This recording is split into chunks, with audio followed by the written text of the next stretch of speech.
I speak before you in the exercise of my personal and collective privilege to raise my dismay to this fellow counselor of us. Sa totoo lang, hindi ko mapigilan ang aking sarili sa mga maaari kong bitawan na salita, kaya minabuti kong na lamang sinulat at basahin sa inyo. Noong nakaraang Lunes, isang kapwa ko konsehal ang kinamayan ako para formal magpaalam sa kanya bago sumakay ng elevator. Ngunit, imbes na maayos na pagkamayan ang mangyari, kinamayan niya ako at dinutdot ang aking palad ng ilang beses. Senyales na inaaya ako makipagtalik sa kanya sa harap ng mga barangay officials at opisyal ng gobyerno ng lungsod. Sa dismay ako, tinanggal ko ang kamay at agad nagsalita sa kanya na may galit na pigil na pigil. Kuya, ano ba naman? Pati ba naman ako? Na ultimong naging reaksyon niya ay ngumuting parang manyakis. Hanggang sa pagbaba natin, hinihintay kong humingi ka ng paumanhin. Ngunit nagpaalam ako sa'yo at nag-iintay ako. I usually address you, Kuya.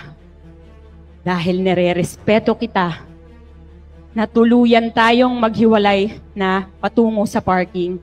Sabi ko, Konsi, bye. Wala pa rin at ngiti lang sa mukha mo ang inulit mo. Alam mo ba, nung araw na yon, hindi mo ako pinatulog. Ilang beses kong inulit-ulit yung ginawa mo sa kamay ko. Iniisip ko, may ginawa ba ako sa'yo? Binalikan ko yung mga encountered instances natin. Nabastos ba kita? Dinesrespeto ba kita? May nagawa ba ako sa'yo para bastusin mo ko ng ganon? Sa galit ko sa'yo na hindi ko mailabas, isang linggong kumakabog ang dibdib ko. Sa galit sa'yo, wala naman akong pinakitang di maganda sa'yo. Bakit mo ako binabastos? Ngayon, papalabasin mong sensitibo ako. Dahil sumunod na araw, pinaranggan ka sa post ng magulang ko. Walang pangalan. Guilty ka agad. Nang hingi ka ng pasensya, justifying it by saying, biro lang yung kahapon. Ganon kayong magbiruan ng tiyahin mong si Auntie Linda sa balik-balik. Nagasampalok rin naman ako. Pero ni minsan, hindi ako naka-encounter ng ganong kamayan. At hindi ako si Auntie Linda mo na para ganonin mo. Ilang beses mong ginawa.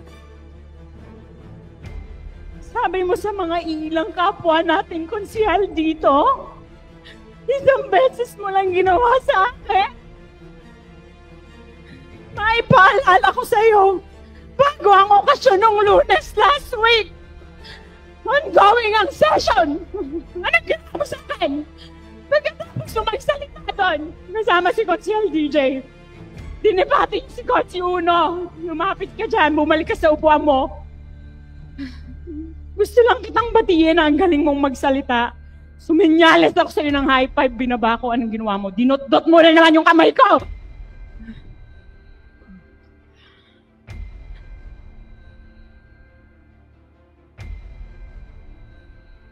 Pero pinalambas ko yun nung araw na yun. Hindi pa natatapos. Patapos ang Agosto. Naaalala mo rin. Tinanong mo ko, anong gagawin ko sa huling linggo ng buwan na iyon? Sabi ko, magpapamasahe ako dahil stress ako nitong nakaraang buwan. Sa sagot mo, inabisuhan mo kung subukan ko ang yoni massage na hindi ko naman alam kung anong ibig sabihin nun. Wala akong ideya kung ano ba iyon.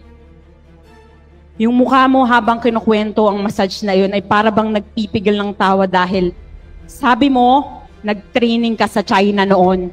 6 weeks ka doon. Hindi ko pinansin At nang may lumapit na isang kasamahan natin rito sa konseho, nag-uusap tayo, pinasok mo na naman ang yoni massage. At tinanong ako ng isang konsehal, nakausap natin. Ang sagot ko, hindi ko alam. At ginugel niya ang lumabas, a massage that focuses on the female genitalia, na kinagulat naming dalawa ng kapwa nating konsehal. Samot sariwain mo pa, ilang beses mo kong sinasabihan, pag nakasuot ako, nang kita ang dibdib ko, sasabihin mo sa akin at lilingon ka dyan sa likuran ko. Bakit ko tinatago? Buksan ko pa ang damit ko. Marami ka ring binurang mga random messages mo sa akin, katulad ng nakasitro ka kanina. Good morning, sexy. Inaabangan ko ang suot at buhok mo kanina. Patingin muna ng good morning face mo at pantulog mo para good morning talaga. Meron ka pang mga sinend sa akin na link ng yoni massage. At sabi mo, yoni affairs yun. Kaya sa mga kapwa ko babae sa lungsod ng Maynila, sa buong Pilipinas, at sa buong mundo, hindi nyo kailangan magpanggap para tratuhin kayo ng tama. At hindi kayo nag-iisa. Hinihikayat ko kayong lahat, huwag mangamba. Huwag magsarili, huwag mag-isa, huwag magkulong, huwag matakot. Wala kayo, wala tayong dapat ikahiya. Dapat rito, sa taong abusado sa atin, tinatayuan, tinatawag, nilalabanan sa tamang paraan. Kaya kagalang-galang,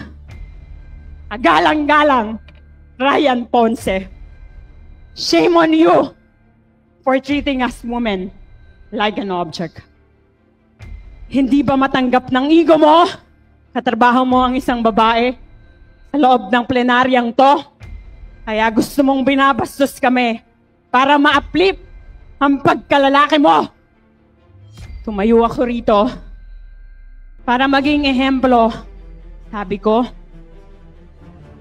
ba't ba nangyari sa akin to? Siguro sabi ng Panginoon, anak, alam kong hindi ka tatahimik at magiging boses ka ng mga kapwa mo kababaihan na pinagdadaanan to.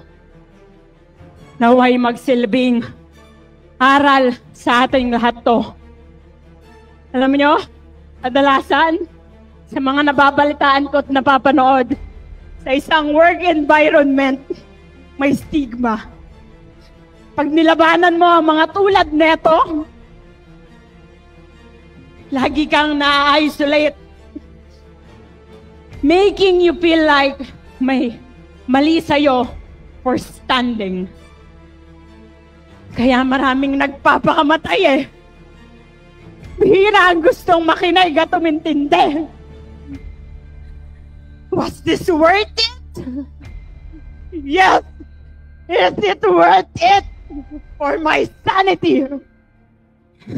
Sa totoo lang, hindi ko mapigilan ang aking sarili sa mga maaari kong bitawan na salita, kaya minabuti kong na lamang sinulat at basahin sa inyo.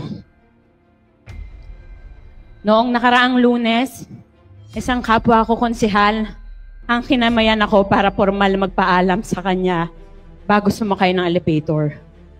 Ngunit, imbes na maayos na pagkamayan ang mangyari, kinamayan niya ako at dinutdot ang aking palad ng ilang beses. Senyales na inaaya ako makipagtalik sa kanya sa harap ng mga barangay officials at opisyal ng gobyerno ng lungsod. Sa dismay ako, tinanggal ko ang kamay at agad nagsalita sa kanya na may galit na pigil. Kuya, ano ba naman? Pati ba naman ako? Na ultimong naging reaksyon niya ay ngumuting parang manyakis. Hanggang sa pagbaba natin, hinihintay kong humingi ka ng paumanhin. Ngunit nagpaalam ako sa'yo at nag-iintay ako. I usually address you, Kuya. Dahil nire-respeto kita, natuluyan tayong maghiwalay na patungo sa parking. Sabi ko, Konsi, bye. Wala pa rin at ngiti lang sa mukha mo ang inulit mo. Alam mo ba, Nung araw na yon, hindi mo ako pinatulog. Ilang beses kong inulit-ulit yung ginawa mo sa kamay ko. Iniisip ko, may ginawa ba ako sa'yo? Binalikan ko yung mga encountered instances natin. Nabastos ba kita? Dinesrespeto ba kita? May nagawa ba ako sa'yo para bastusin mo ko ng ganun? Sa galit ko sa'yo na hindi ko mailabas, isang linggong kumakabog ang dibdib ko. Sa galit sa'yo, wala naman akong pinakitang di maganda sa'yo. Bakit mo ako binabastos? Ngayon, papalabasin mong sensitibo ako dahil sumunod na araw, pinaranggan ka sa post ng magulang ko. Walang pangalan. Guilty ka agad. Nang hingi ka ng pasensya, justifying it by saying, biro lang yung kahapon. At ganun kayong magbiruan ng tiyahin mong si Auntie Linda. Sa balik-balik. Nagasampalok rin naman ako. Pero ni minsan, hindi ako naka-encounter ng ganong kamayan. At hindi ako si Auntie Linda mo na para ganunin mo. Ilang beses mong ginawa. Sabi mo sa mga ilang kapwa nating konsihal dito, isang beses mo lang ginawa sa akin. Maipaalala ko sa'yo, bago ang okasyon ng Lunes last week, ongoing ang session. Anong ginawa mo sa akin?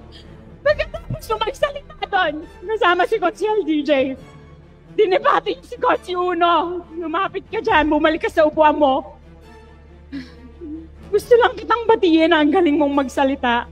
Suminyalis ako sa'yo ng high five, binaba ko. Anong ginawa mo? Dinot-dot mo na naman yung kamay ko!